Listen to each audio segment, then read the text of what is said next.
Cricket से जुड़ी तमाम खबरें देखने के लिए सब्सक्राइब कीजिए BA ऑफिशियल चैनल को और दबाएं बेल के बटन को हमारी लेटेस्ट वीडियो सबसे पहले देखें।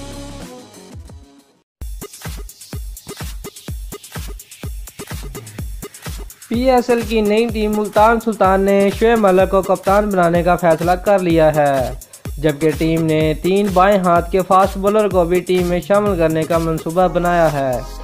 पाकिस्तान सुपर लीग में मुल्तान सुल्तान की शमूलियत के साथ ही इस साल 6 टीमें इवेंट में शिरकत करेंगी और इसी सिलसिले में मुल्तान सुल्तान को 10 अक्टूबर से कबल अपनी टीम के 10 खिलाड़ियों को फाइन करना है, जबकि बाकी खिलाड़ियों का इंतखाब ड्राफ्ट के ज़रिए किया जाएगा।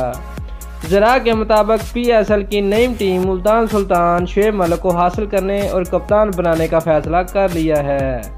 याद रहे कि शोएब मलिक लीग के पहले एडिशन में कराची किंग की क़यादत कर चुके हैं, लेकिन टीम की मुसलसल शिकस्त के बाद वो इवेंट के दौरान ही क़यादत से दस्तमदार हो गए थे और उनकी जगह रवि बोपारा को क़यादत सौंपी गई थी।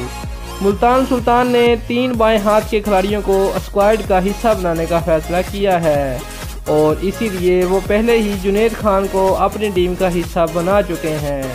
इसके अलावा फ्रेंचाइज की जानब से सुहेल तनवीर को डायमंड और मोहम्मद इरफान को गोल्ड कैटेगरी में शामिल किया जाएगा।